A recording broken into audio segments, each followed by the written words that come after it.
एक समय की बात है, एक सेठ दूर दूर राज्यों में कपड़ों का व्यापार करता था और अपने सामान के लिए देश विदेश में प्रसिद्ध था। किसी को कैसा भी कपड़ा चाहिए होता वह सेठ से ही खरीदते थे। अपनी ईमानदारी और कड़ी मेहनत के कारण सेठ के पास जमीन जायदाद रुपए पैसे की कोई कमी नहीं थी। सेठ का कोई बच्चा नहीं था, केवल एक पत्नी थी जिसे सेठ बहुत प्यार करता था और देश विदेश से अपनी पत्नी के लिए तरह तरह के सुंदर सुंदर उपहार लेकर आया करता था। एक बार उसने देखा उसकी पत्नी बड़ी परेशान नजर आ रही है। पूछने पर पता चला कि पत्नी के बाल बहुत ज्यादा झड़ रहे हैं।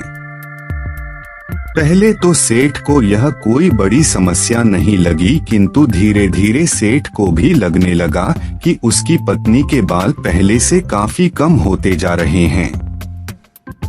सेठ देश विदेश से पत्नी के लिए दवाई लाने लगा, किंतु किसी दवाई से भी पत्नी के बाल ठीक नहीं हुए। अब तो सेठ बड़ा उदास हो गया और सोचने लगा, इतना रुपया पैसा होने का क्या फायदा जब मैं अपनी पत्नी का ही इलाज ना करा पाऊँ। इस बिचारी के बाल इतनी तेजी से झड़ रहे हैं कि एक दिन यह पूरी तरह से गंजी हो जाएगी और लोग मुझे गंजी का पति कहकर बुलाएंगे। पत्नी के बालों के लिए इतना चिंतित हो गया कि रात में तो उसको अपनी पत्नी के ही सपने आते और महसूस होता कि चारों तरफ लोग उसे गंजी का पति कहकर बुला रहे हैं और उसकी पत्नी यह सब सुनकर बहुत रो रही है। पत्नी के बालों के चक्कर में सेठ का मन उसके व्यापार में ना लगता, जिसके कारण सेठ के ग्राहक भी कम होने लगे। यहाँ तक कि वह महीनों से दूसरे नगरों में भी नहीं गया था। एक दिन जब सेठ की पत्नी स्नान करके बाहर आई तो सच में ही उसके सारे बाल गायब हो चुके थे और मैं पूरी तरह से गंजी हो चुकी थी। उसने जब अपनी पत्नी का यह हाल देखा तो जोर जोर से रोने लगा और गांव के बाहर बने देवी के मंदिर में चला गया। उसे लगा वहां बैठकर उसे शांति मिलेगी।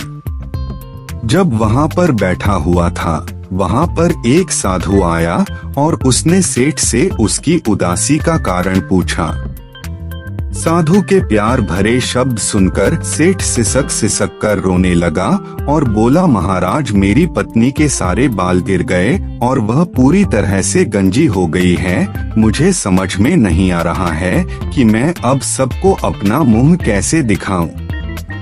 साधु बोला, बेटा, मैं तुम्हें वर्षों से जानता हूँ। मुझे पता है कि तुम एक बहुत ही मेहनती, सच्चे और दयालु इंसान हो। मेरे पास एक जादुई तेल है।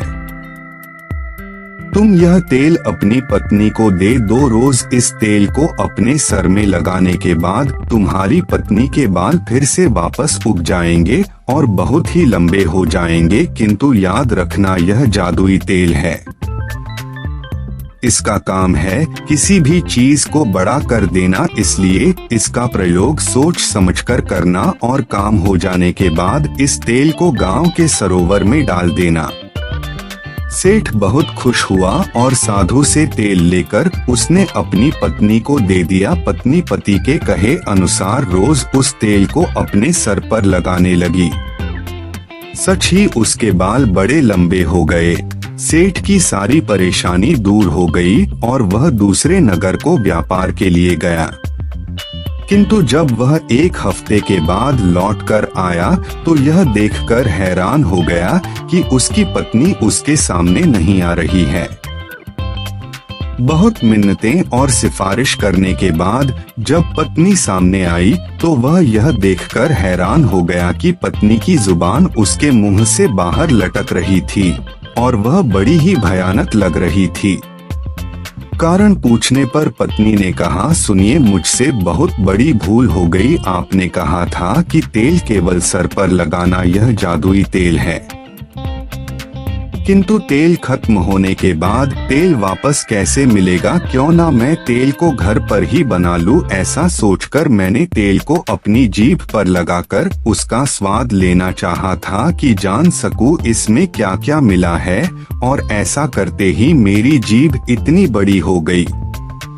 सेठ सिर पकड़कर बैठ गया। मैं समझ गया कि अब इस समस्या का कोई निदान नहीं। उसके बाद सेठ की पत्नी को किसी ने घर के बाहर कभी नहीं देखा, और सेठ अपनी पत्नी की मूर्खता के कारण पूरे जीवन एक इतनी लंबी जीभ वाली पत्नी के साथ जीता रहा, और यह कहावत बन गई कि पत्नियों की जीभ बहुत लंबी होती है।